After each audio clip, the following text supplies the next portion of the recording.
This is a realm created from melodies. Music can transcend space and time to bring memories and stories to life. No. Normally, you can't perceive the frequencies in a melody. But that manuscript lets you see the world as I do. That part with the daemons should be right here. They burn in despair, resentful of the Order's verdict, till their last breath. Their last work is nothing but a curse upon us all. It's the same as what we heard before, but now I see something. A balance scale with a crowd of people standing on one of the pans. What are they weighing? The two sides of the scale represent differing perspectives. Once a work is made public, its meaning no longer belongs to its creator alone. It is shaped by the interpretations of its readers.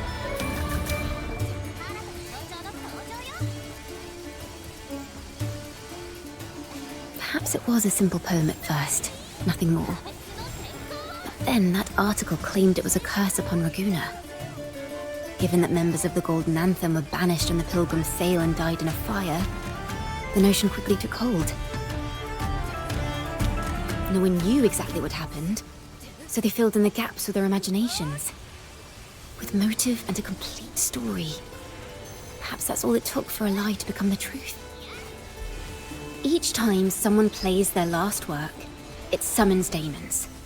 This is the Golden Anthem's revenge and curse upon Raguna. Still, words and imagination alone cannot bring something into existence. Yes, someone must have used them to create the daemons. What if the mastermind pulling the strings from the shadows is the author of that article? Daemons are bound to their creator, so it might not be a coincidence you felt them target you at the restaurant. There could be a connection between you and this mastermind. Or perhaps they have their own reasons for wanting to see you silenced.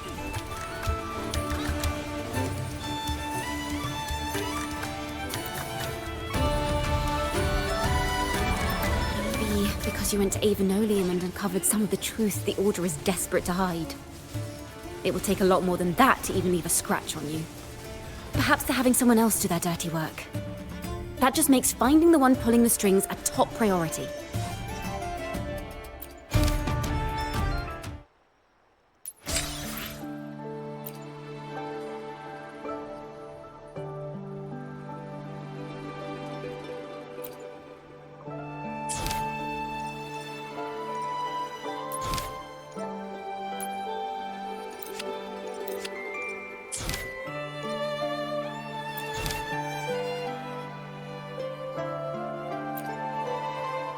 This is a cathedral. That's the choir on stage, with the Poets Society leading them. Looks like it's a ceremony of some kind. It sounds like...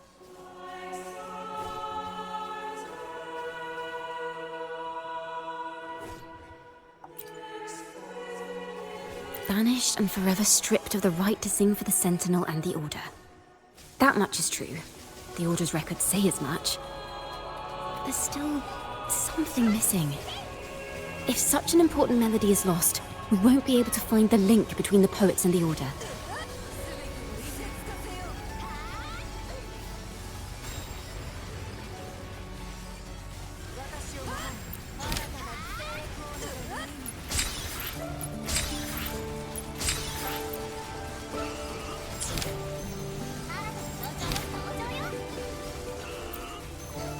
The poets did board the Pilgrim's Sail, becoming the stars of their own final act. We all know how that tale ended. A great fire consumed the ship, dragging it to icy depths, and the poets of the Golden Anthem with it. But hear this. Banishment did not breed hatred in their hearts for our city, and the flames did not scorch a curse into their music or poems. If you wish to hear their true voices once more, seek them at the Cathedral of Mercury. The children there still sing hymns written by the poets of the Golden Anthem. And yet, not a single daemon has appeared. Even as those poets faced their end,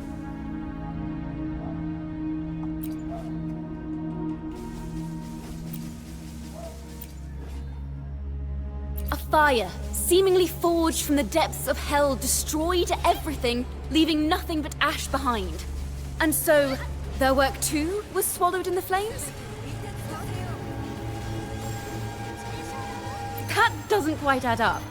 If hellfire was all that remained from the Pilgrim's sail, then could they really have been trying to curse Raguna? If that were the case, well, shouldn't the curse have come true?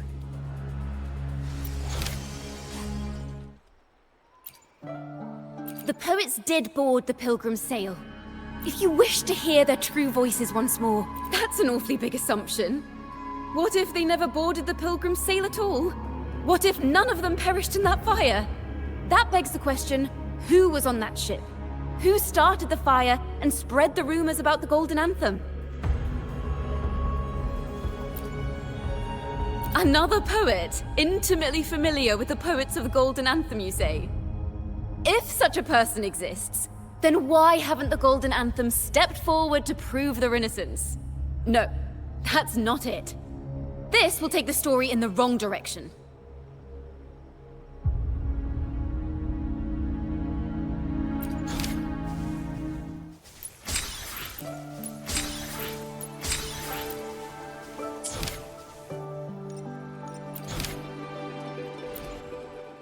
This is how it all started. A mysterious person showed the poets the truth about the Sentinel. Then they decided to become Knights of Raguna. Back then, besides the conductor, there were others who helped organize things. That was us, the Toccata family. It didn't take long for the Order to notice us.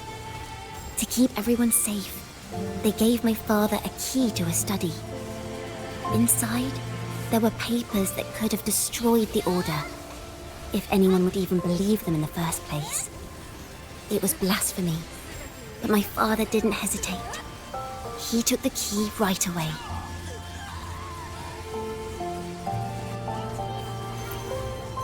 As you've already seen, I was also banished. You've probably heard a lot about the Pilgrim's sail from Brant.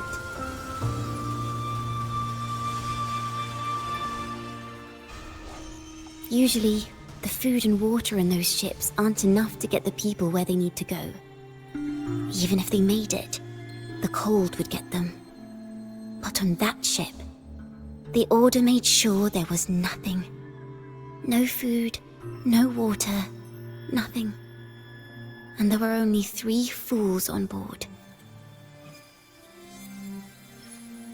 As for the fire, the poets started it themselves.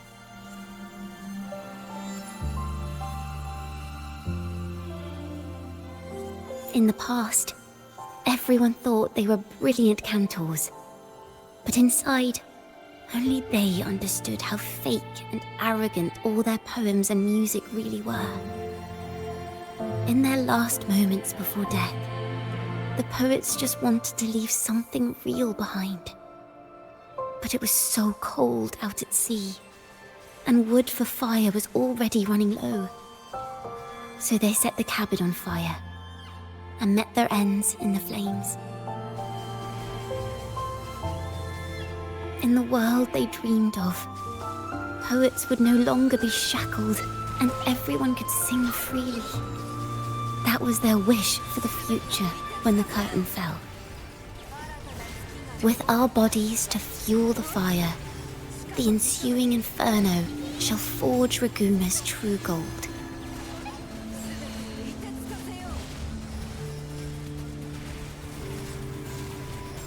But the Order was afraid. They didn't want any loose ends. So they went to salvage the ship's wreckage.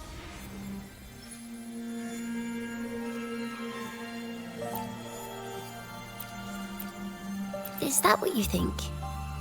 Well, that's one way to look at it. But it wasn't ever the poet's intent to curse Renacita. No, it was the Order and others who cursed their works, then deliberately spread them as forbidden works to the public. But why? If their aim was to silence you for knowing the truth about the Blessed Maiden and Imperator, it was a clumsy attempt.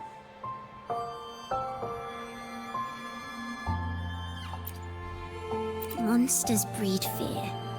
And perhaps fear is exactly what the Order of the Deep and this puppet master want to see. It seems we've become pawns in Fenrico's and this puppet master's game. The more I think about it, we too have become the very ones to curse Renacita.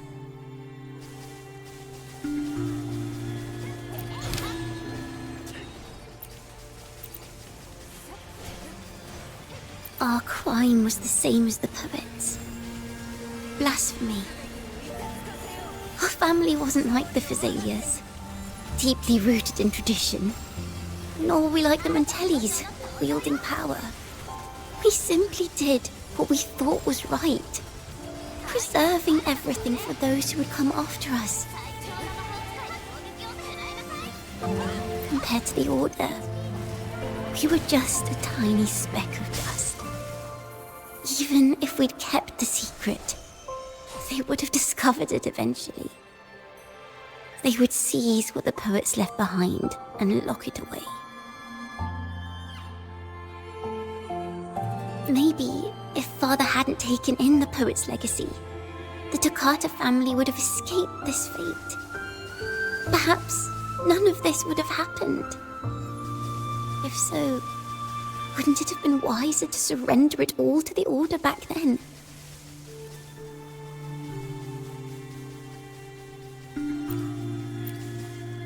The fate of the Toccata family might have taken a different turn. But when you face the Order of the Deep and their false divinity, our fate is no longer ours to control.